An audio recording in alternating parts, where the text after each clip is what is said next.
Presiden Soekarno menjelaskan bahwa Ganevo memiliki tujuan politik untuk menandingi IOC dan kubu imperialisme.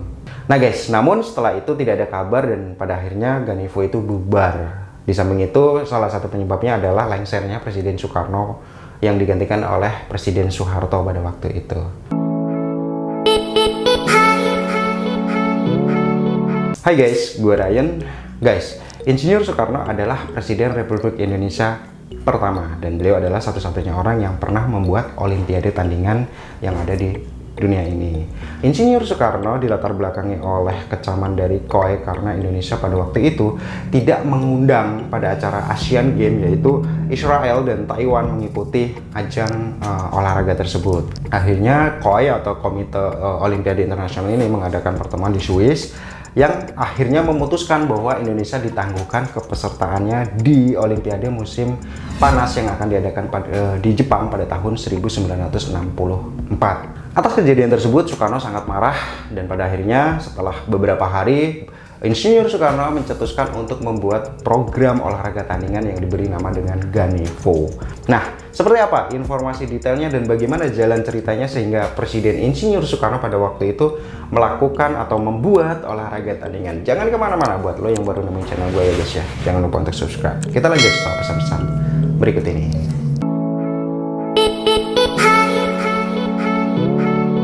Pesta olahraga negara-negara berkembang ini diberi nama Ganevo atau Games of the New Emerging Forecast. Alasan Indonesia pada waktu itu untuk tidak mengundang Israel dan Taiwan sebenarnya lebih ke muatan politis, di mana Israel dianggap sebagai negara penjajah Palestina. Karena memang Soekarno pada waktu itu sangat-sangat peduli dengan Palestina. Sedangkan Taiwan itu masih bagian dari RRC atau Republik Rakyat Cina, sehingga Insinyur Soekarno berpandangan bahwa mengundang Cina saja sudah cukup. Di samping itu tidak ada hubungan diplomatis antara Taiwan dengan Indonesia pada waktu itu, sehingga memutuskan Insinyur Soekarno untuk tidak mengundang kedua negara tersebut. Setelah kejadian tersebut, memang banyak negara yang memberikan kecaman di mana Indonesia dianggap mencampur adukkan antara politik dengan olahraga. Bahkan perwakilan dari India memberikan kecaman bahwa Indonesia merusak semangat olahraga dengan dicampurnya dengan unsur politik tadi. Acara sendiri dilaksanakan di Gelora Bung Karno karena pada waktu itu memang Gelora Bung Karno itu baru dibuka ya, kurang lebih pembangunan selama 2,5 tahun. Nah, acara tersebut pembukaannya dilakukan gratis sehingga orang dari pagi itu benar-benar antusias banget berbondong-bondong datang ke Gelora Bung Karno. Di samping itu juga tiketnya gratis. Nah, acara sendiri baru dibuka sekitar jam 3 sore.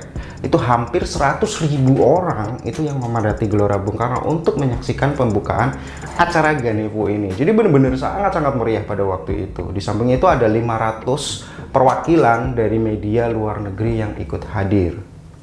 Nah, 1 jam berselang dari jam 3 tersebut, Presiden Republik Indonesia Insinyur Soekarno datang menggunakan helikopter dan langsung membuka acara tersebut dengan 3 bahasa, yaitu bahasa Indonesia, bahasa Perancis, dan bahasa Inggris. Dengan kata-kata Ganevo saya buka.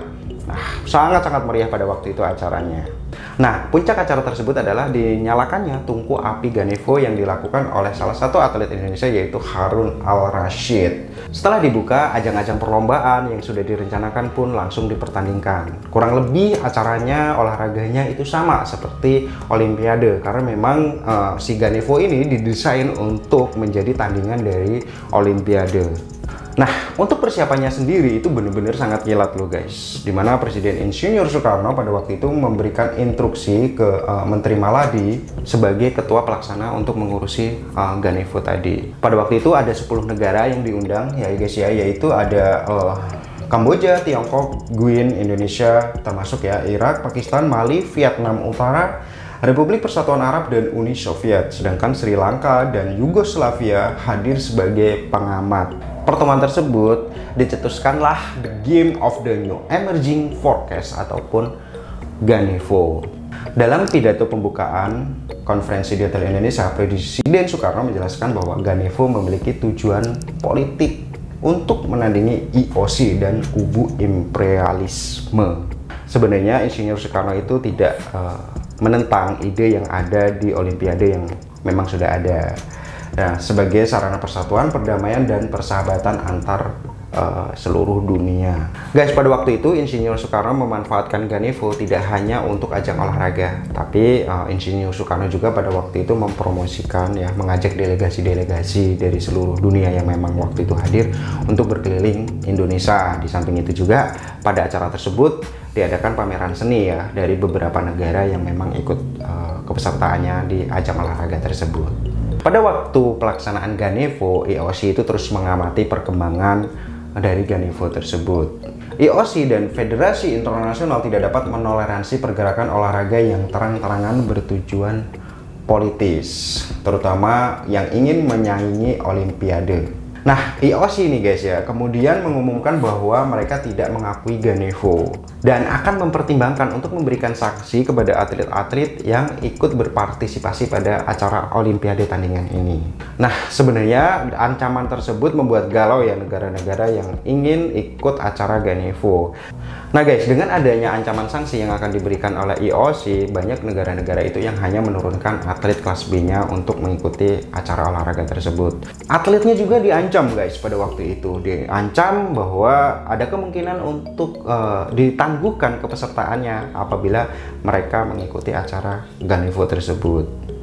Nah, yang menjadi catatan dari pelaksanaan Ganevo ini adalah Insinyur Soekarno pada waktu itu mengeluarkan biaya yang sangat-sangat minim, di mana transportasi itu ditanggung oleh Cina sejumlah 18 juta dolar pada waktu itu. Itu sangat-sangat besar loh guys. Dan stadion Stadion Bung Karno itu dibangun oleh Rusia selama 2,5 tahun dengan pinjaman senilai 10 juta dolar. Amerika juga baru selesai membangun jalan layang ya dari Priok ke GBK itu untuk mempermudah aksesnya. Walaupun Indonesia mengeluarkan biaya yang kecil untuk acara tersebut, tapi dampak politis dari hal tersebut itu sangat besar. Di Indonesia sangat-sangat dikritik pada waktu itu atas kedekatannya dengan Cina dan Rusia karena memang berpaham sosialis ya, beda dengan Barat ataupun Amerika.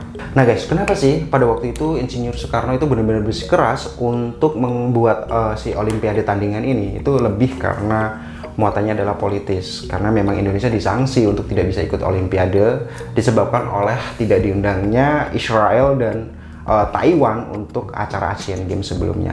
Nah guys, tapi nih seandainya waktu itu Indonesia khususnya Presiden Insinyur Soekarno membuat pernyataan untuk tidak mengulangi hal kejadian sebelumnya itu, sebenarnya Indonesia tetap bisa untuk mengikuti Olimpiade berikutnya. Tapi pada waktu itu Insinyur Soekarno ya itu marah gitu, intinya ya itu harga diri gitu, bahwa Indonesia punya alasan yang kuat untuk tidak mengundang negara tersebut, dan itu dianggap sebagai campur tangan orang asing terhadap kepentingan Indonesia. Atas larangan tersebutlah Soekarno sangat-sangat berang dan akhirnya membuat Olimpiade tandingan ini loh guys.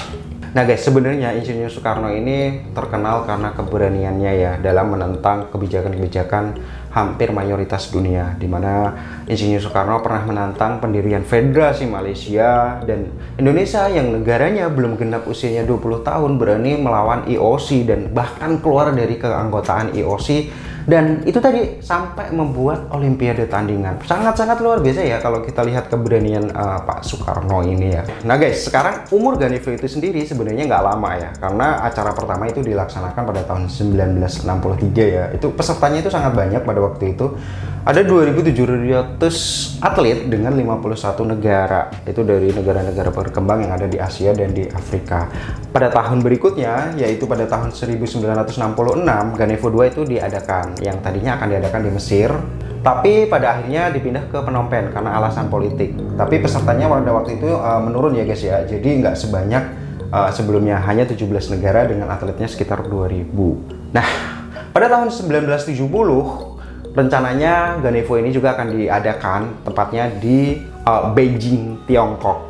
Tapi karena ada alasan politik juga, acara tersebut rencananya akan dipindah ke Korea Utara. Nah guys, namun setelah itu tidak ada kabar dan pada akhirnya Ganevo itu bubar. Di samping itu, salah satu penyebabnya adalah lengsernya Presiden Soekarno yang digantikan oleh Presiden Soeharto pada waktu itu. Nah guys, Ganevo ini memang usianya sebentar ya kalau kita perhatikan, hanya 1963 sampai 1966. Tapi efek yang dilakukan oleh Presiden Insinyur Soekarno ini sangat-sangat luar biasa. Indonesia tidak lagi dipandang negara sebelah mata sebagai negara yang baru merdeka, tapi Indonesia itu benar-benar membuat pusing oleh negara-negara barat karena memang keberanian yang sangat-sangat radikal pada waktu itu untuk melawan kebijakan-kebijakan yang menurut beliau itu tidak pas. Oke guys, semoga keberanian Insinyur Soekarno ini bisa menginspirasi kita-kita, pemimpin-pemimpin kita untuk berani berbuat, berani bertindak sekiranya ada yang kurang ya guys ya. Oke guys, semoga informasi ini memberikan tambahan wawasan untuk kita semua. Gua Ryan JR, kita jumpa lagi di informasi review dan rekomendasi berikutnya. Dah.